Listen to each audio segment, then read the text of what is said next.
is Everyday Expertise, and I'm Angela, and I'm here today with Eliot Miller.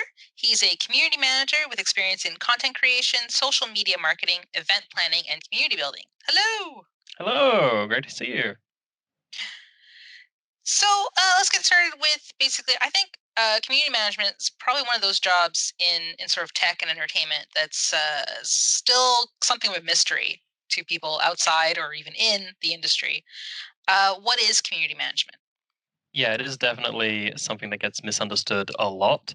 I've joined companies as a full-time community manager and then sat down day one, and they've been like, "So, what do you do?" I'm like, "Well, you're hiring me."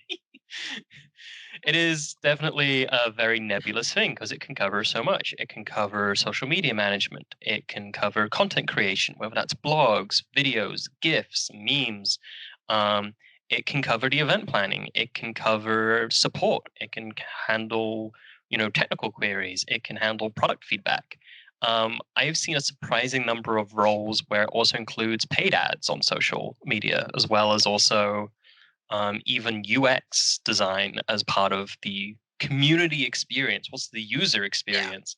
And as well as even graphic design. It's absolutely kind of crazy the breadth of Mm. which the role community manager is labeled to.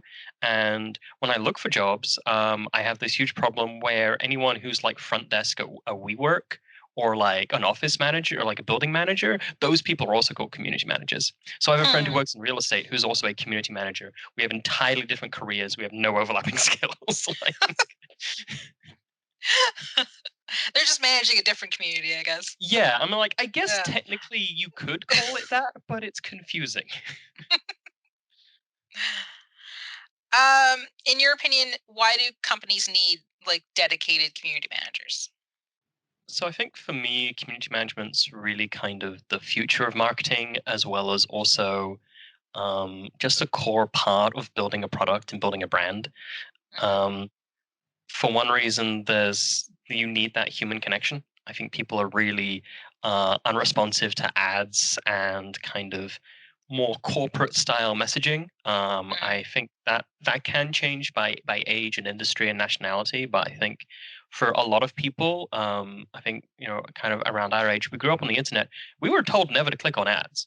I'm mm, like amazed people click on ads, even though I work in marketing. I'm like, I don't care if that's IBM. I'm still not clicking that. Like, it's just like really being trained to never do that because early 2000s was a dark time to be on the internet. You do not click those ads. mm, So it's kind of a new way of engaging with people is to actually just talk to them like they're human beings. And mm. surprisingly, people respond really positively to that. Um, it's crazy. Who would have guessed that with the internet, really? I know. It's like people want to have a conversation instead of being sold to, and I think that's where I come in. And in addition to that, something I pitch a lot at the agency I work at is this idea of a holistic approach to social media marketing. A Mm, lot of people run paid social media ads, and then that's it. They spent their budget, they got their conversion clicks, they're good. And I try to explain to them, but people click on your profile picture and they go look at your feed. And if you're reposting the same three blogs every day, or you haven't posted in 3 years, like that looks bad. People mm, are able to research you on the internet. Again, when I've like looked at jobs, I check out what people say about that company and that product on social media because I'm going to be the one responding to those comments. So I'm like, what am I up against? How bad is this scenario? And it's I've true. definitely seen some situations where I'm like, I don't want to deal with this. This is yeah, you guys are community manager, but that's throwing me under a bus to take that job.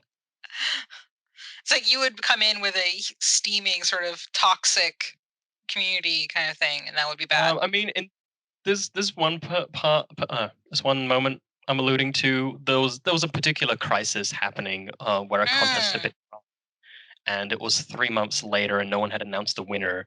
And that was all of the replies, all of their posts was, when are you going to announce the winner of this contest? And they were just posting as if nothing had happened. And it's like, you should really probably say what people put a lot of work. There was a big prize. There was like a lot of prize money up for grabs. And you're just, okay, don't really want to deal with that day one. So I think people forget about that mm, side of your customers, your users are real people. They want to be Yeah. spoken to like they're real people. They want their feedback to be heard. They want their support questions to be dealt with quickly, and they just want to be Mm, treated like human beings. And you can't ignore them. You can kind of ignore them when you run ads. You just run ads, and they do what ads do, and that can be great. That can deliver conversions. You can have good creative. You can have fun creative. Um, but on social media, you kind of have to like they're talking to you. You mhm. kind of need someone to talk back to them, otherwise they're going to resent you. Um, so And you those are need the all right person to be talking back to them too. yeah. So I think the right person's a core part to that. Like everything I've said before is kind of the crisis management is kind of the response side, but then the bit that really excites me is the brand side. Mhm, So you want to create this character that is your company. You want to create this brand for yourself. And this doesn't have to be a company. This applies to YouTubers and Twitch streamers and game designers. You want to create a brand for yourself, your persona, your character. You need someone to speak in that character's voice. You need someone to mm, go out on the internet and play that character for you, so that people get what your brand is. Because if there's no one advocating the voice of your brand, nobody knows what it's supposed to be. Um, and explained this to a coworker at my agency, and she went, "Oh my god, you figured out how to make Dungeons and Dragons into your living?" And I'm like, "Yes, don't tell anyone." Um, basically, creating characters and role playing them on the internet. mm. That's true. My favorite example for good branding is Mhm, Reddit writes Seinfeld. If you haven't checked out that subreddit, it's people just pitch ideas for new episodes of Seinfeld, and then people in the comments write scenes and write whole episodes because even though George Costanza has never been an Instagram influencer overnight, you know enough about that character to picture him in that scene and how he's going to react to it, the conversation he's oh going to have god. with Jerry, Elaine, and Kramer about it. I haven't Yeah. even watched that much Seinfeld, but I know what would happen in that episode, and that to me is good branding.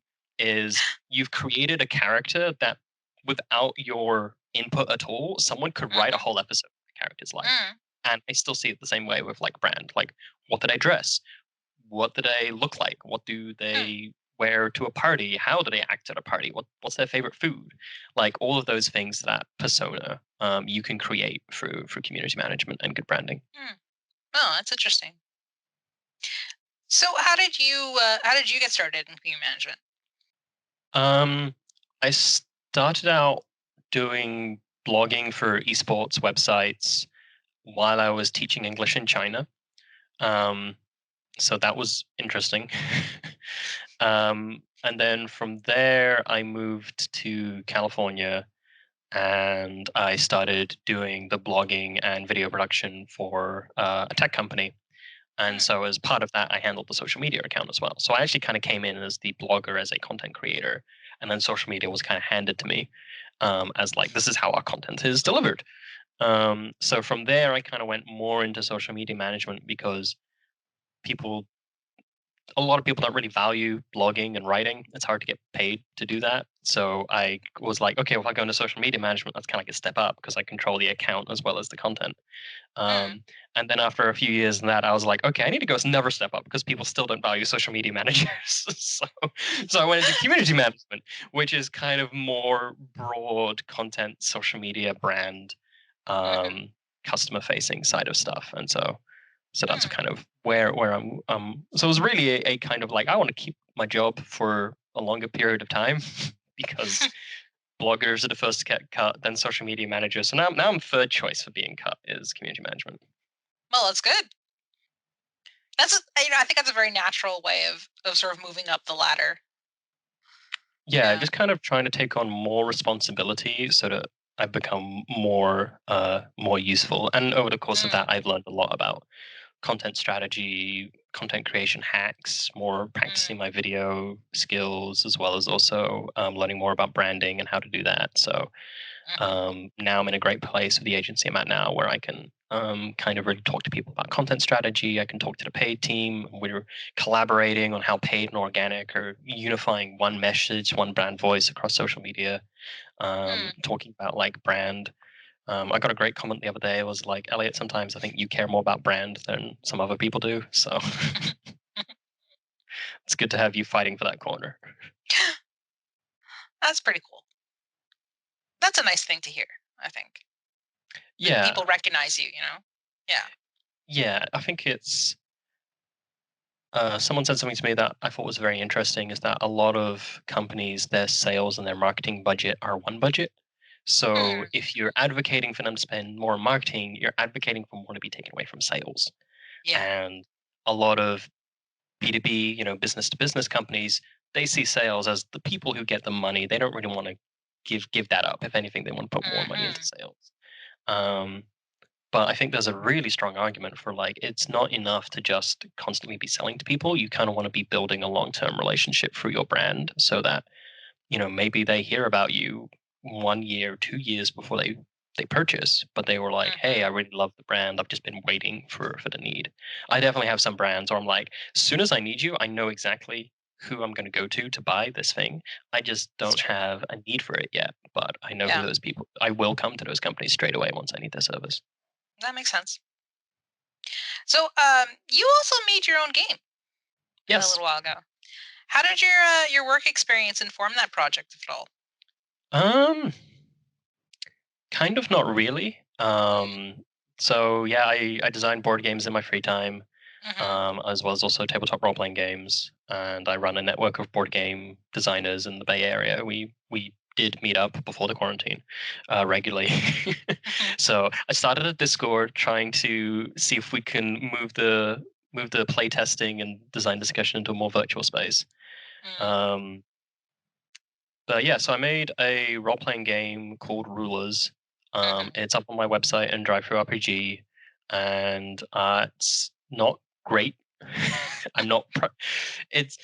I'd worked on it for. I started working on it in my second year of university, which Hmm. was about 6 months after I'd gotten into role playing. So I'd never done any D&D or anything before until halfway through my first year of university, and Tobin, to this day, you still nailed me perfectly when you said you should play a Goliath Warblade, and that was just perfect for me. And I've never played any different character since. It's just like, yep, that's me. That was me to a T. Um, so I had a lot of fun with that character. I was like, Tobin, you've known me like a couple of weeks, and you knew exactly the class and race I wanted to play in Dungeons and Dragons. That's amazing. Hmm. Um, but yeah, so after that, we were living a bunch of us together. We had the president of the Role Playing Society, the president of the Anime Society, and the treasurer of the Role Playing Society, all under one roof. I would be Hmm. woken up at 4 a.m. by people downstairs chatting away and drinking, and I would come down and be like, "Guys, can you stop talking about Vampire the Masquerade because I'm trying to go to sleep." Those are the problems I had at university. Was not there was no debauchery. It was just, can you stop statting Nosferatu and go to sleep, please? Right above you guys. Um, so it was just this hub of nerddom, and we were discussing how would you run a game where you were a king instead of a hero, like, and you had a Hmm. whole society beneath you. So I went away that summer and I wrote up the first version of Rulers. It was broken as all hell. It was hilarious, but people had a lot of fun with it and the worlds we created together. So I wrote it up, and then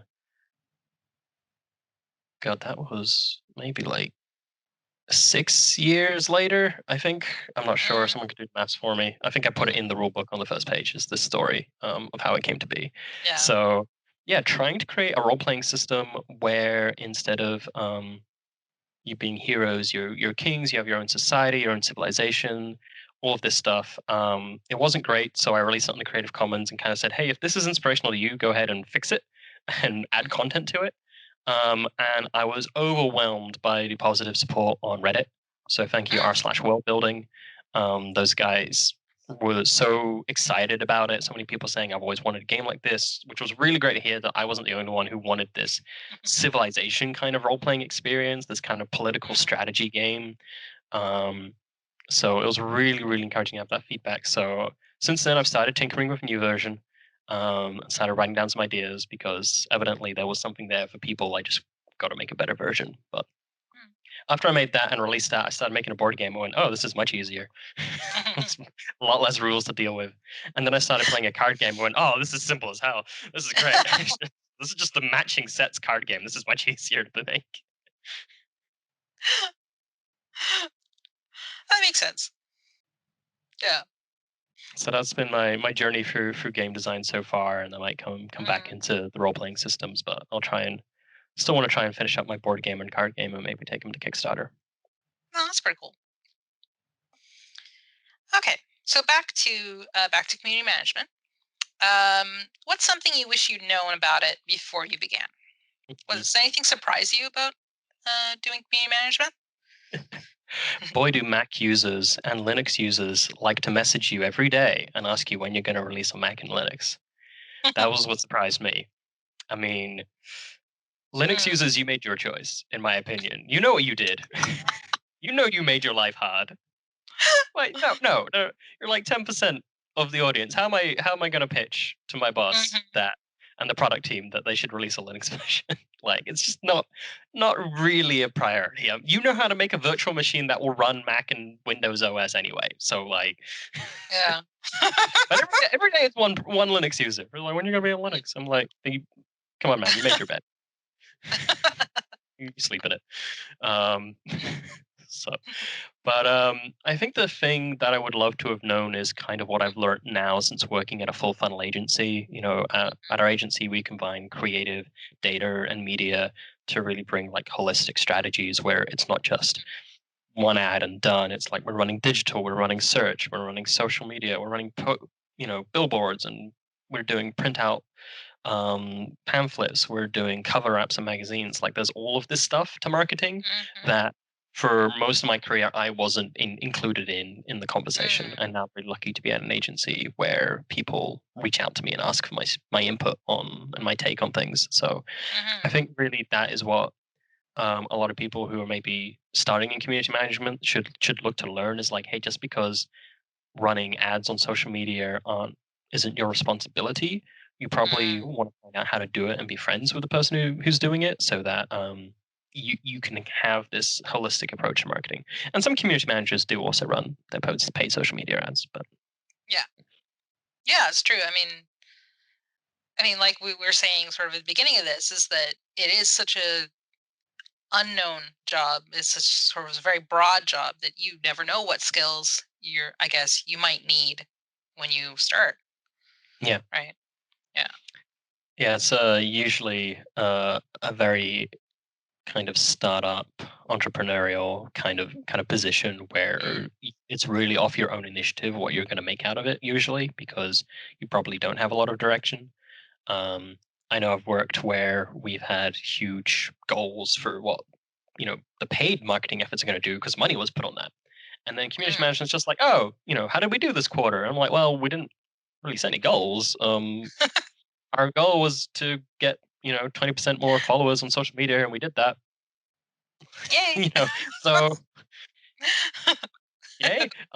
So you really do have to like put forward your own strategy and your own beliefs and Mhm, test it and act on your own initiative to get what you want out of the role because a lot of people hopefully you're at a place where they're open to your input and where your manager is interested in finding out what you want to do with community management. mhm, But most people in the industry are unfamiliar with it and are going to need you to step up and be like, okay, this is what I think we should do. mm. No, it makes sense. Okay, so for yourself, how do you maintain work-life balance? Mm. Yeah, that can definitely be difficult Mm, because sometimes social media is always on.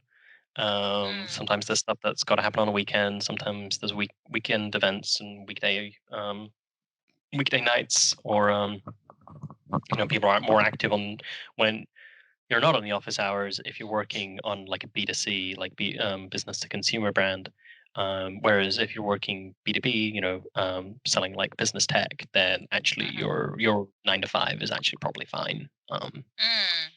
So, like I've tried weekend posts with B2B and they just don't perform that well. And I'm like, okay, Monday or Friday seems to be doing fine. So, um, yeah, the balancing work-life balance, I feel like you just really have to be very strict with yourself and communicate that with your team and your manager, where it's like, look, I I work a 40-hour week, not a, you know, 80-hour week. I'm not always on.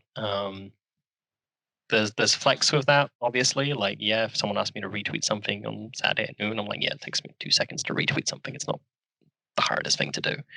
Um, but I think it is. I think it really is a problem. Like I Mm, probably check all social media platforms that I'm on personally, like 5 times a day, maybe like once an hour. And mm, I've been looking at the apps that are like, is there an app that'll just like stop me?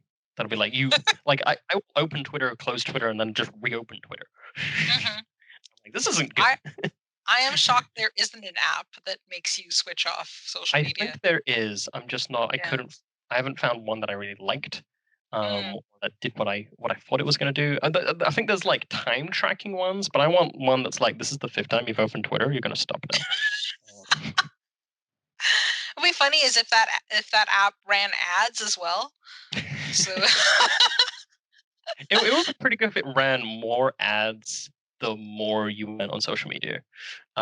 It just like started to be like, hey, do you want this experience? We're going to tell you more about these terrible mobile games. oh my god, yeah, So game ads are really odd lately. Yeah. I yes, I could talk about confusing ads at length. I've pitched my agency, the idea of like, hey, can we do a show where we just like take apart people's ads, just like critique them, and just kind of be like, hey, what's going on here? Just like just roasting bad ads.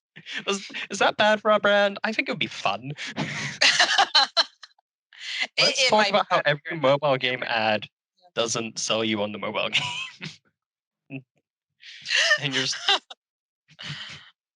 Uh,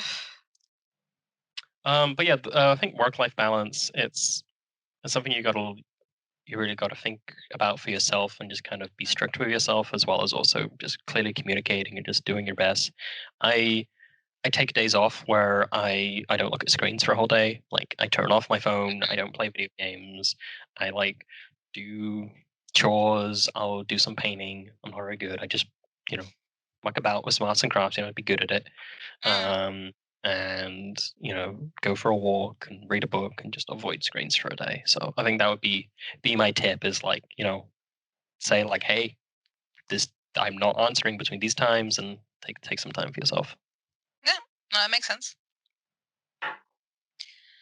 All right. Favorite aspect of working in community management? I really like talking to people. I really like talking to people and making new friends. Mm, So being able to do that and do that to people around the world across social media. I also really pride myself on choosing the right GIF for them, and can be really amazing the response you can get. Like I remember yeah. a week ago there was a someone was talking about a brand I work for, but in addition to talking about the brand, they were talking about how they were really having a bad day. They'd replied to themselves a couple of times about talking about depression, and this is like Mhm, during COVID. And I just kind of replied with like, "Hey, you're gonna get through today," with a nice mm. GIF, and they were like, "God bless you, thank you," and it sounded like there was a tear there to me. So I just to be able to reach out to someone and brighten their day um, is really why I do this. And then the other bit that excites me is creating a brand voice, and bit by bit selling the idea of being human and wholesome and helpful and positive as your brand means Mm, that there are more brands in the world I'm making that go out there and brighten someone's day. And I think through that, just like I can have a positive impact in the world, and that makes me feel good. that's awesome. So, least favorite? Anything that really frustrates you? Um, I did a thread on my Twitter a while ago called "How to Complain Properly," and Mhm, I kind of want to write up a whole blog of how to complain properly on the internet because it does frustrate me the way I understand the emotion people have. I don't blame people, like because I mhm, wasn't always a nice person, especially on the internet, and I have definitely been in the depths of depression and have said some horrible things on various social media platforms. So mhm, I get that pain and lashing mhm, out. Maybe it's not like the product or the brand exactly. It's just that your your whole life right now is not making you happy. mhm. Um, but at the same time, it's like, look, dude, um, don't tag the CEO. you know, like, why are you doing that? Like, he's not really he's probably not even reading those social posts. Sometimes it's me again. Mm. I'm like sometimes I've ghost written for the CEO of the company I work for. I'm like, yeah, it's hi, it's still me. You're not talking to either anyone except me. So just understanding like if you want to vent, social media is not really the place to do that. Go scream at the ocean or go scream into a Mhm. pillow. But if you do have actionable feedback, write it as actionable feedback because that is helpful and that is useful. And there are, I wish I can convey to people how many people at companies genuinely do want to hear your feedback. They Mhm. genuinely care. Um, like I've known so many product team and engineering team who just ramped by everything I said. They're just so hungry for feedback Mhm. and do genuinely care about delivering a product. So I think just understanding that you're even when you're talking to a brand, you're talking to a real person whose job it is to deal with your complaints every day, as well as also a bunch of other stuff. But there are a lot of complaints coming in. Um, just be like, hey, dude, this part of the product's really frustrating, I think, and it's for these reasons. And I think this is a common problem, and you should raise it with your team. And I'm like, cool, thanks. I can screenshot this and show it to people, and you're not using racial slurs or something in your complaint. It's not like going too far. I mean, like the things some people say to community managers, like I'm in a Yeah. various networks of community managers, and someone the other day was like, "Hey, I just got my first death threat. Am I in the club now?" And it's Mm. like, whatever you're feeling, sending a death threat to a community manager or brand isn't going to get you what you want. No. um, so Yeah. just yeah, understand that there are even if they're a tone deaf brand who isn't doing a very good job at community management, that's still someone doing that. Mhm. Um, and you can talk. If we all just talk to each other like we're real people, I think everyone in the world will have a better time. I think that's true for a lot, but definitely yes for social media. Yeah. Yeah. How do you personally cope with stress or obstacles? Things are just not working out. Um, that is a good question. I have a good book that a friend sent me called How to Have a Good Day. Mhm. There's a lot of good advice in there. I do try to do mindfulness or just go for long walks or go for a run. Because physical activity really helps with like anxiety and stress and depression. Um, yeah, I'm not sure. I feel like I've been dealing a lot better with stress since like a year ago. A year ago, I was really struggling with it. Now I Mhm. feel pretty good about it, and Mhm. I'm not sure how much of that is just I feel more optimistic about my future, despite everything else that's going on in the world. I feel really good about my Mhm. career. So, uh, yeah, I Hmm. mean, I think honestly, like, look into resources that your medical provider has or resources that you have, and don't be afraid to go talk to a therapist about stress or anxiety or depression, and learn about mindfulness meditation and start practicing stuff because it does really Mm. help. I know. Kaiser Permanente, which is a big provider in the US, particularly here in California. They just have on their website a bunch of mindfulness podcasts that you can listen to, Hmm. um, and you don't have to log in to get them. They're just there. So if you That's want a good. 30-minute guided meditation session, they're just there. Huh. I've been like sending that to people a lot. I'm like, you don't need to log in to get this. Hopefully they don't watch this video and find out. just just download Let's just all crash the these really website. yeah, just like download all Uh, these good like fitness podcasts. yeah. Be funny actually crashing the mindfulness website. It would be the headline that I feel like would define now, and no one would be surprised and be like, this makes sense. Yes. Yeah, it's true. All right. I think we've talked about a lot, but do you have any more advice for people starting out in your work? Yeah, I think know what you're getting into. hearing from conversations where other people have been kind of surprised that people see, um, community management as maybe a stepping stone to something else, or they're not really interested in it. They're really interested in just get it. They see us just like, oh yeah, I'll just like do forum moderation and post to Twitter, but it gets me into an industry that I want to get into, particularly the games industry. And then I can go do something else. And so I'm like, well, if Mm, don't do something if you're not passionate about it, because if you're not prepared to deal with all of the negative comments and somehow keep your own mental health together as well as push positivity out into the world instead of more venom, mm, that's a challenge that you should be prepared for, and you should be excited to tackle. mhm. Yeah. If you're not, you're probably just going to have a really bad time, and that will then make you a bad community manager because you're having a bad time. Um, so yeah, Mm, be prepared for what you're getting into.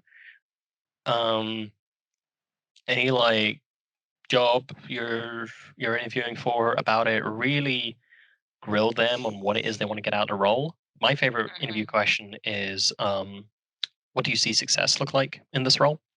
mm, Um, like, if I am successful at this job, what does that look like to you? Do you have any goals? Do you have a vision? If not, let's have that conversation day one about, mm, okay, this is what I think success looks like. And I've definitely done that where I'm like, okay, this is what I think my role should cover, and this is what I think success in this role looks like. Um, my theory on what that looks like has changed multiple times. Um, but I think coming in ready to have that initiative to own what you're doing and be passionate about it, it's mhm. really important. It's not a job you can just kind of show up to and clock your hours. It's going to take a lot of emotional strength from you, and then a lot Mm, of initiative to get what you want out of the role, because it often will be uh, poorly defined, and that's yeah. kind of just true of the role right now. Yeah, and the last thing you want is your employer thinks you're on different pages, Mhm. essentially, about your work. Yeah. Yeah, most of the time I found people really open and excited to the conversation, and it's similar to when I talk to people about esports. Is they're kind of curious about esports and what it is. They don't really know, and they're like excited for me to explain it to them. Be like, yeah, Fortnite just had 12 million people watch a rap concert in world, and it looked awesome. So like, not exactly esports, but still like gaming world and explaining kind of the creative stuff that's happening over there. So yeah, Mm, be excited to explain it. And if you're not sure if it's right for you, just kind of start in the on the content side of thing. Just mm, producing videos, producing blogs. You'll probably find you get involved with the shipping out of that content on social media, and then taking feedback from people and being kind of the face of the company, especially if you're doing video work. I know I did a bunch of video tutorials for different streaming tools like XSplit and OBS and Tridecaster and Wirecast and a bunch. I still mm, occasionally go back to the OBS one because it has so many views and answer people's questions. mm, Um, because years later, it still apparently gets good traction for an OBS tutorial, mm. and it's that it's looks very different to what it is now. And sometimes I'll just like go in and be like, oh yeah, this is the answer to your question. Just like you can kind of develop a relationship with people even if you're just a content person. Hmm. That's cool. So, how can people find out more about you and your work? Yeah. On Twitter, I'm at Bigosu, Bigosu underscore. Uh, Mhm. Tempted to try and get that sometime. One day, Twitter will do a purge of accounts that were created in 2014 and never tweeted. One day. um, so yeah, at Bigos underscore is me on Twitter. Feel free to give me a follow. I mostly tweet about Dungeons Dragons indie games, and I'm trying to do more community management and marketing, like threads and discussion. Um, I also work at a marketing agency called Just Media. Mhm. So you can look us up on LinkedIn. You can find me as Eliot Miller. That's Eliot or 1L1T on LinkedIn.